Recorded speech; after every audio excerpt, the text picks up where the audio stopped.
Hidden Hand, Part 2. Question. A lot of what you write seems reminiscent of the raw material, especially the concept of harvest, choices, and intelligent infinity.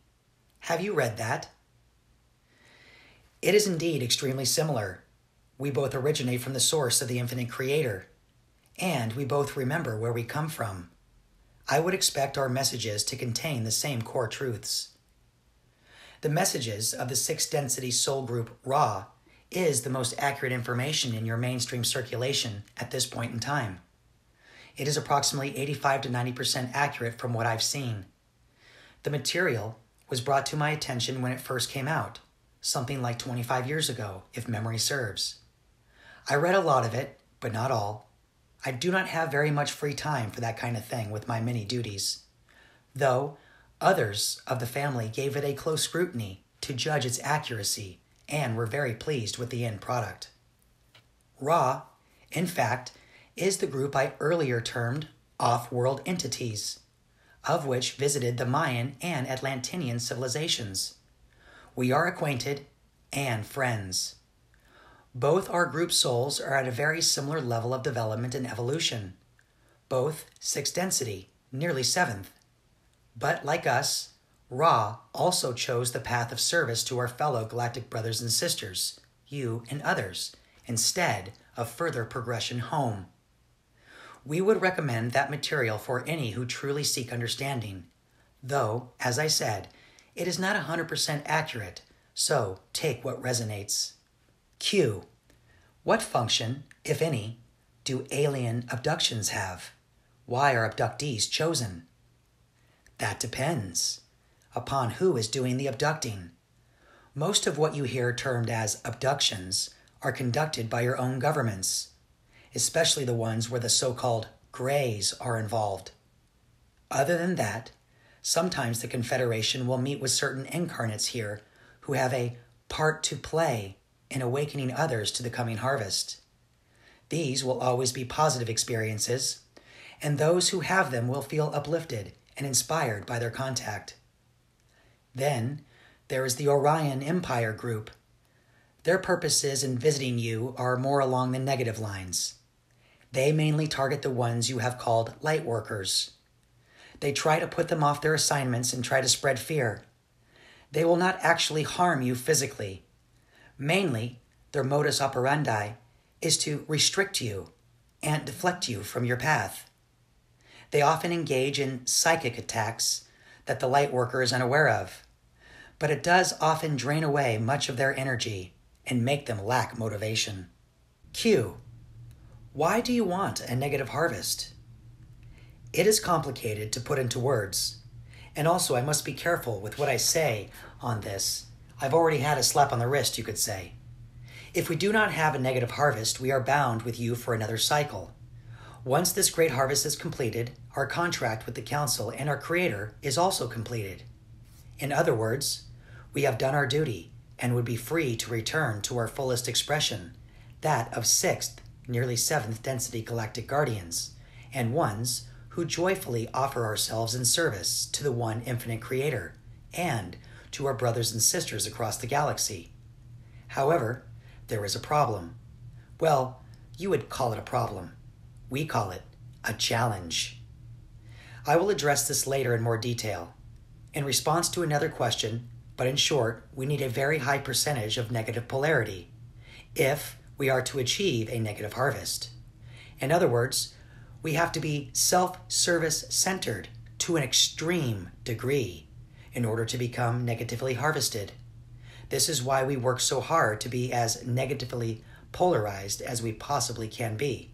If we do not make a high enough percentage, we will miss out, and we will end up with the majority lukewarm percentage that have to go through another cycle in third density. By attaining a negative harvest, we can still graduate to fourth density, only it will be a negative polarity. Not a great place to be, but as I've stated previously, we as a group soul have incurred the natural karmic restitution process that we must work off for all the negativity we have caused upon this earth. We will do this for a cycle in our new fourth density world, and then we will be freed to once again be the glorious beings of light that we truly are. We need a negative harvest so that we can create our fourth density Earth and clear our karmic record. Understand that we have to be negative. That's what we were sent here to be. It is our contract, and it has always been to help you by providing the catalyst I spoke of earlier. Being negative is very hard for us, not on a physical level. The characters we play enjoy our roles, and we're programmed that way. But on a spiritual level, it is hard. We surpassed the lowly negative vibrations eons ago. We are light, and we are love. It is a very hard thing for us to do spiritually, to create all this negativity, but we do it because we love you, and it is for your highest good, ultimately. You could say that is our sacrifice that we have made in order to be of service to the one infinite Creator and to you, our brothers and sisters in the One. Remember, we are all just acting out a grand old game here, where we agree to forget who we really are, that in the remembering that we may find each other again and know that we are one, that all of life is one. Q. I must correct you here. The precession of the equinoxes cannot cause this. It cannot cause anything other than the way in which we here on Earth view the cosmos around us. It concerns the wobble of the Earth's axis, and as far as I know, does not relate to any other planetary bodies. From a third density perspective, you are correct. It appears that way. We do not look from a third density perspective.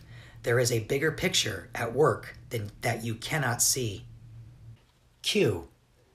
Regarding our enslavement, you seem to be saying essentially that as fractions of our Logos Yahweh, we are equally responsible for his decision to keep us trapped here on our third density Earth. That's an interesting thought. In that sense, our total freedom must arrive through a collaborative spiritual effort.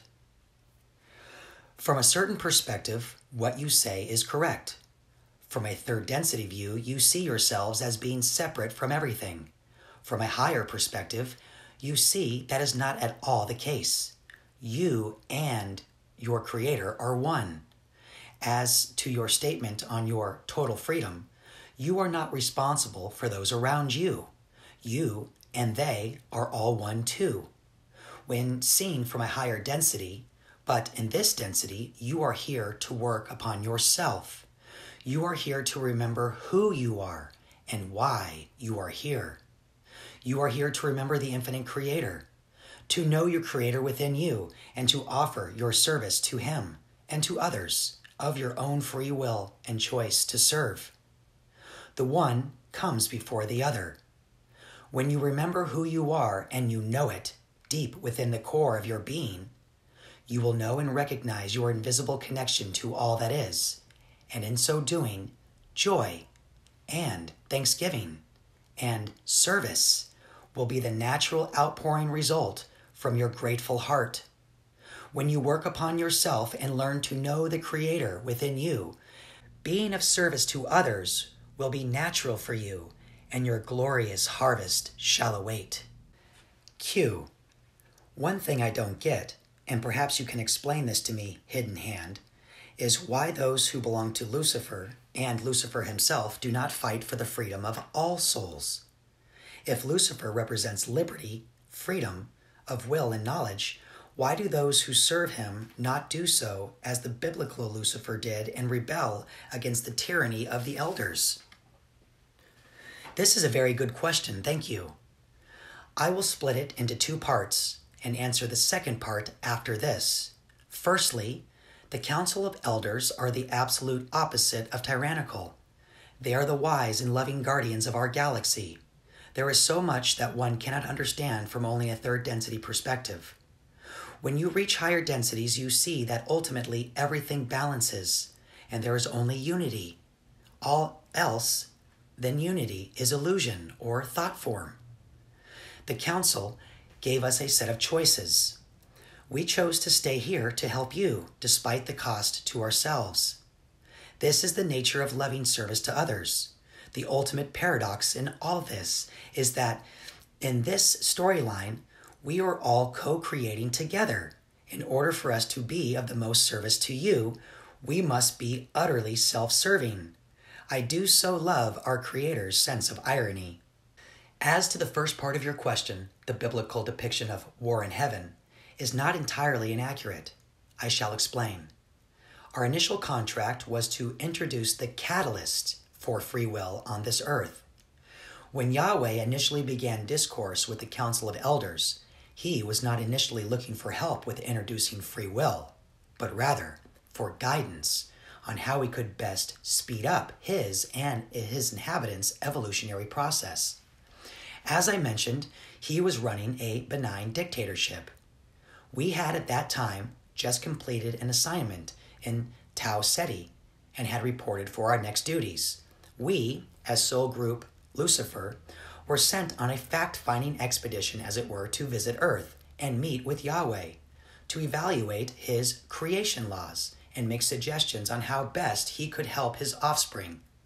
This is the term I shall use to describe the souls who comprise the group soul, and thusly Yahweh, to progress.